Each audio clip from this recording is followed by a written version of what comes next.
Military মাইট বাড়ানো, সশস্ত্র বাহিনীর সক্ষমতা বাড়ানো। আগের এপিসোডে বলছিলাম পারমাণবিক বোমা লাগবে আমাদের, সেটা করতে দেরি হলে এখন আমাদের লং রেঞ্জ মিসাইল লাগবে, যেন দিল্লিতে আঘাত আনতে পারে এইরকম মিসাইল লাগবে। এইবার আমাদের বলতে হবে আহো ভাতিজা আহো, আমাদের সীমানার মধ্যে ঢুকলে ট্যাঙ্গে রাখা হবে, পা উপরে মাথা নিচে। হ্যাঁ, বাংলাদেশকে ভারতের জন্য হোস্টাইল টেরিটরি করে তুলবো।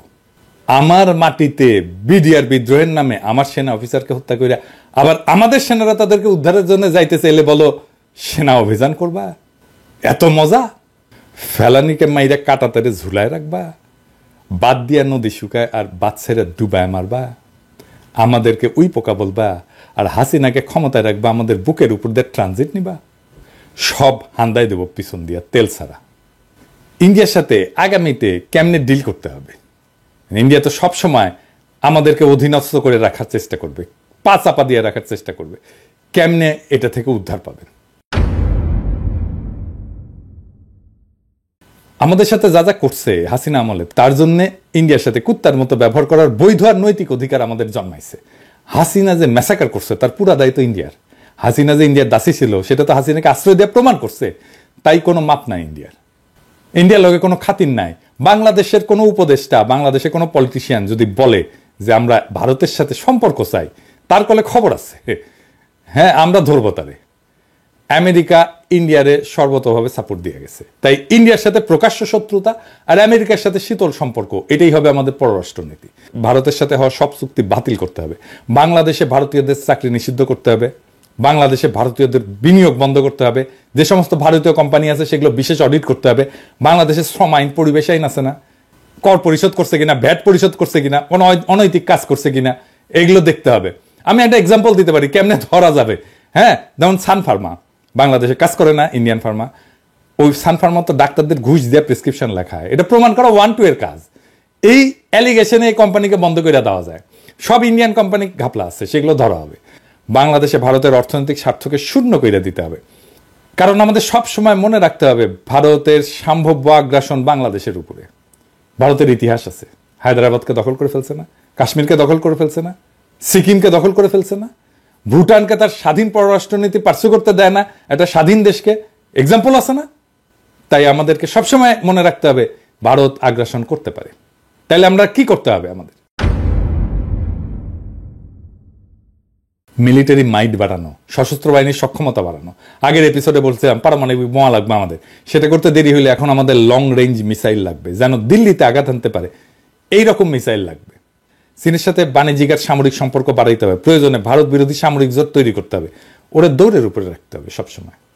আন্তর্জাতিক সম্প্রদায়ের সাথে কূটনৈতিক সম্পর্ক জোরদার করতে হবে, বিশেষ করে দক্ষিণ এশিয়ার অন্যান্য দেশ যেমন চীনের সাথে, রাশিয়ার সাথে, এরকম শক্তিধর দেশগুলোর সাথে কৌশলগত সম্পর্ক গড়ে তুলতে হবে। জাতিসংঘের অন্যান্য আন্তর্জাতিক ফোরামে বাংলাদেশকে সক্রিয় হতে হবে, যাতে ভারতের সম্ভাব্য আক্রমণ বা আগ্রাসনের বিরুদ্ধে আন্তর্জাতিক সমর্থন পাওয়া যায়। বিজেপিকে আধুনিক প্রযুক্তি এবং গোয়েন্দা তথ্যের সাহায্যে আরো দক্ষ করতে হবে, সীমান্তে যেন আমার নাগরিককে গুলি করার সাহস না পায়। আমাদের সীমান্তের ভিতরে ঢুকে বিএসএফ গুলি চালায়। এইবার আমাদের বলতে হবে আহো ভাতিজা আহো, আমাদের সীমানার মধ্যে ঢুকলে ট্যাঙ্গে রাখা হবে, পা উপরে মাথা নিচে।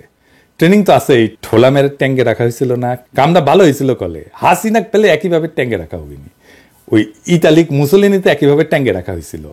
তাই আমাদেরকেও বর্বর করতে পারবে না। আপনি একটা বিএসএফ রে ট্যাঙ্গে রাখেন, ওই আর জিন্দগিতে বাংলাদেশের নাগরিকের উপরে গুলি ছুড়বি না, বাংলাদেশের সীমান্ত ক্রস করে ভিতরে ঢুকবি না, লিগে রাখতে পারেন। এবং আমাদের একটা জাতীয় ঐক্য তৈরি করতে হবে শিশু অবস্থা থেকে, দেশের ভেতরে জাতীয় ঐক্য যেন বজায় থাকে সেই ব্যবস্থা করতে হবে। এবং দেখবেন ইন্ডিয়ার সবচেয়ে বড় স্ট্র্যাটেজি হচ্ছে বাংলাদেশের ভিতরে অনৈক্য বজায় রাখা। এখন দেখতেছেন না বিভিন্ন পলিটিক্যাল পার্টির মধ্যে অনৈক্য শুরু হয়েছে, একজন আরেকজনের পিছে লাগিয়েছে, দেখেছেন না? এটা ইন্ডিয়ান প্ল্যান করে, বুঝছাও? যারা করিচ্ছে সবাই ইন্ডিয়ান প্ল্যানের মধ্যে পা দেখিছে। এটা রয়ের প্ল্যান যে বাংলাদেশের ভিতরে অনৈক্য বজায় রাখতে হবে। তো এই দেশের ভিতরে যে জাতীয় ঐক্য, এই কাজটা শুরু করতে হবে স্কুল থেকে। এখনই সময়, সেনাবাহিনীর তরুণদের জনগণ এখন পছন্দ করতেছে, এরা স্কুলে স্কুলে যাবে, ছাত্রছাত্রীদের সাথে কথা বলবে, আমাদের স্বাধীনতা সার্বভৌমত্ব কিভাবে রক্ষিত হবে, কারা আমাদের স্বাধীনতার শত্রু, কে আমাদের আক্রমণ করতে পারে, এইসব একেবারে স্কুলে ছাত্রছাত্রীদের মধ্যে ঢুকাই দিতে হবে। ভারতীয় পণ্য বয়কট আন্দোলন দেখেছিলেন না? একেবারে শিশুদের দিয়ে ক্যাম্পেইন করেছিলাম। ওই বয়সে ইনডক্ট্রিনেট করে দেওয়া, মানে মাথার মধ্যে ঢুকে দেওয়া এইটা যদি ঢুকে দেওয়া যায়, এটাই আমাদের ভবিষ্যতে প্রতিরোধের শক্তি হয়ে থাকবে। ছাত্রছাত্রীদের অস্ত্রের সাথে পরিচয় করায় দিতে হবে, তারা যেন অস্ত্র হাত দিয়ে দেখতে পারে এটা কি। ভারত থেকে জ্বালানির উপরে নির্ভরশীলতা কমায় আনতে হবে, বিকল্প শক্তির উৎস এবং জ্বালানির নিরাপত্তার দিকে নজর দিতে হবে, যেন কোনো সংকটময় পরিস্থিতিতে বাংলাদেশ বিপদে না পড়ে। কূটনীতিতে বাংলাদেশের বেস্ট ব্রেনগুলোকে যুক্ত করতে হবে, যেন বাংলাদেশ কূটনীতিতে সেরা হইতে পারে। বাংলাদেশের সেরা ছাত্রগুলোকে দুনিয়ার সেরা ডিপ্লোম্যাটিক স্কুলের ট্রেনিং দেওয়া হতে হবে। লং টার্মে আমাদের ডিপ্লোম্যাটিক অ্যাসেট তৈরি করতে হবে, কারণ আমাদের জন্য শান্তিপূর্ণ এবং কূটনৈতিক সমাধানই সবসময় অগ্রাধিকার হওয়া উচিত। কিন্তু আত্মরক্ষা এবং প্রয়োজনে প্রত্যাঘাতের প্রস্তুতি অত্যন্ত গুরুত্বপূর্ণ। আপনার শত্রু যদি মনে করে আপনি দুর্বল, তাইলে আপনি গেছেন, আপনি শেষ। আপনার শত্রুকে সবসময় মনে করতে হবে যে এটা বিপজ্জনক, এর সাথে গ্যাঞ্জাম করা যাবে না। বাংলাদেশের জনগণ বিপজ্জনক জনগোষ্ঠী, সাবধানে ডিল করতে হবে। আর পরিশেষে ইন্ডিয়ারে ভয় পাবেন না। ভারতের তরুণদের আবু সাইদদের মতো বন্দুকের সামনে বুক পাইতে দেওয়ার হিম্মত নাই। ওরে আমরা ভয় করবো, বাদ হওয়ার তো কোনো কারণ নাই। জেনারেল মুজিবের মতো একটা ক্রিমিনালকে আপনার সেনাবাহিনী পাহারা দিতে পারে না। আপনি দেশ বাঁচাইবেন, হ্যাঁ, সার্বভৌমত্ব বাঁচাইবেন, হাইসা নেই দাঁড়ান মিয়া। এই বিষয়ে আপনার আর্মি অ্যাক্টের 1952-44 ধারায় এটা লেখা আছে ইংরেজিত। এডিটর সাহেব পাশে দেখান, ইংরেজিত যেহেতু কইছে ঠিকই কইছে, তাই না? আমি এনে বাংলা করে দিই, আমি তো ইংরেজি বুঝি না। এনে লেখা আছে, এই আইনের আওতাধীন কোনো ব্যক্তি যদি অনুমতি ব্যতীত ইচ্ছাকৃতভাবে কোনো বন্দী বা সেবামূলক হেফাজতে রাখা ব্যক্তিকে মুক্তি দেয়, তবে তাকে কোর্ট মার্শালের মাধ্যমে দোষী সাব্যস্ত করা হলে কঠোর কারাদণ্ডে দণ্ডিত করা হবে, যার মেয়াদ 14 বছর পর্যন্ত হইতে পারে, অথবা এই আইনে উল্লেখিত অন্য কোনো লঘু শাস্তি প্রদান করা যাইতে পারে। তো ঠিকই কইছে না? ইংরেজিত কইছে। তো মুজিব পালানোর পর কোর্ট মার্শাল করছিলেন কেন? হয় নাই? ওকে সাহেব, জনগণকে কি ভূগোল বাজান না ইতিহাস বুঝান? জনগণকে কি ভাবেন? নাটক এর দায় সেনা প্রধান হিসেবে আপনি কিভাবে এড়াইবেন?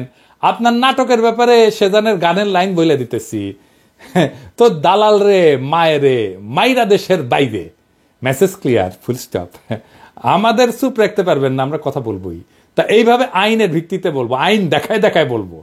প্রিয় সৈনিকেরা, দেখেছেন আপনার জেনারেল কি করেছে? দেখেছেন?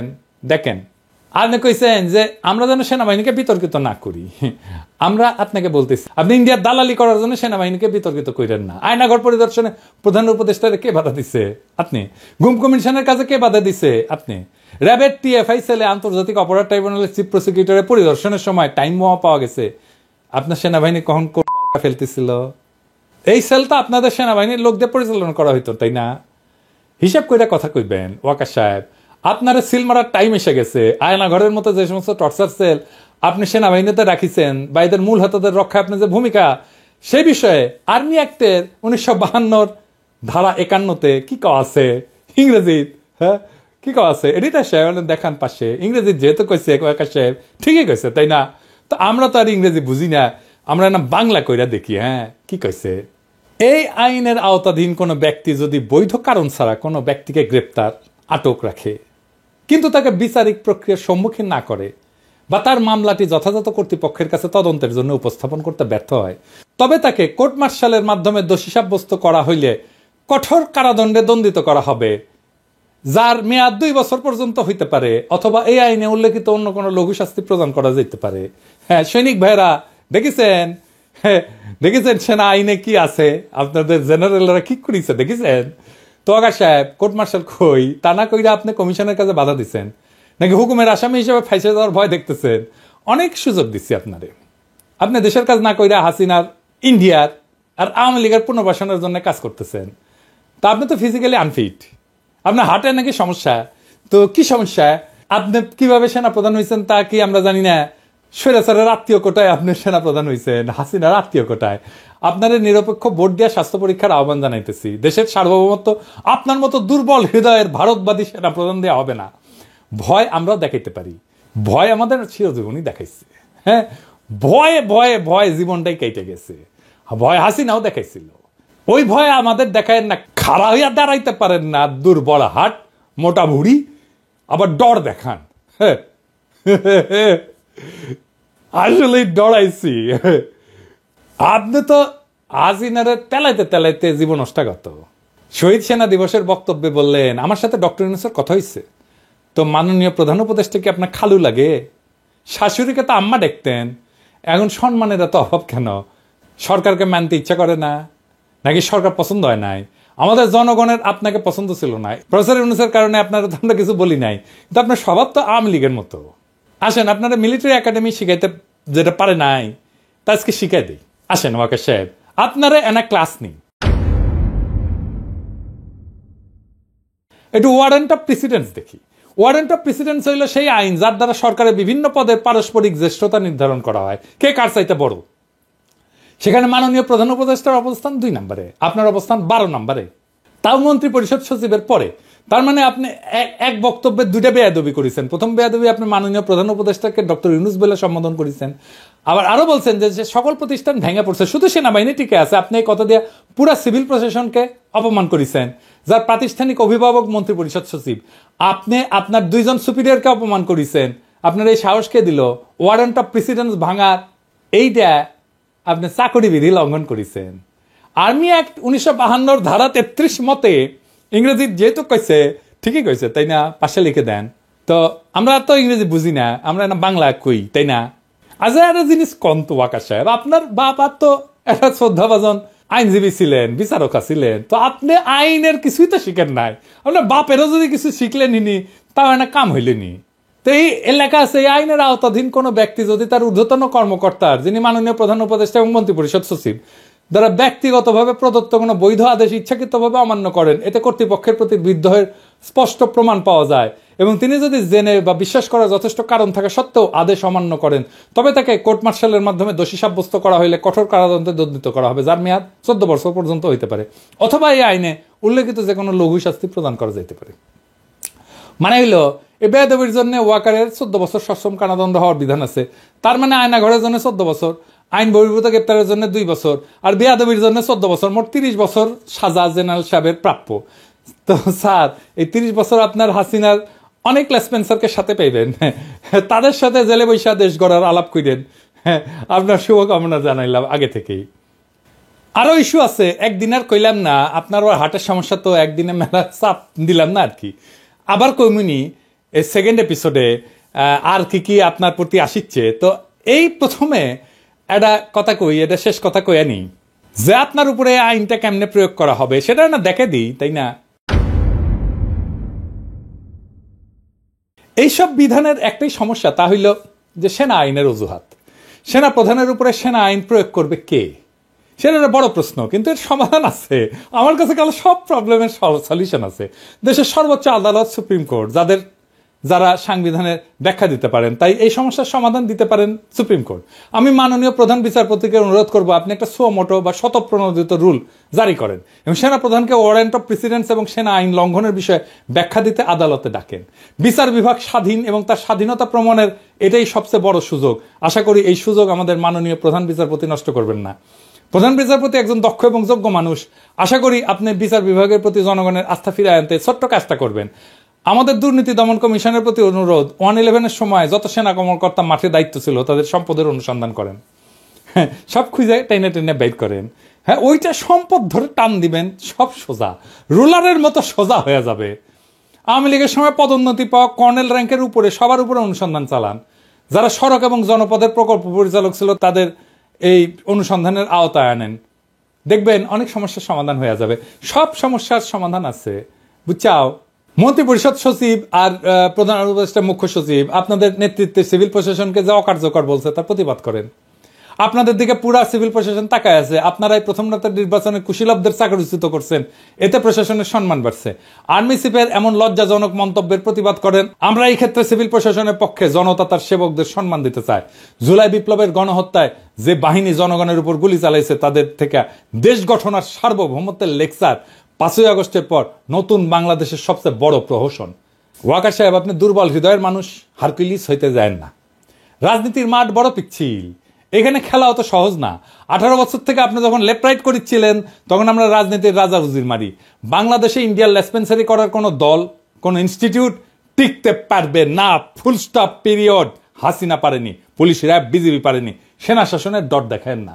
ইন্ডিয়ান পাওয়ার কলিকাতা হারবাল খেয়া বীর ছাত্র জনতাকে ডট দেখাইতে আসবেন না। খালেদ মোশাররফ কলে হইপার থেকে ডাক দিবে, উইও হারকুলিস হবার চাইছিল ইন্ডিয়ান সালসা খাইয়া।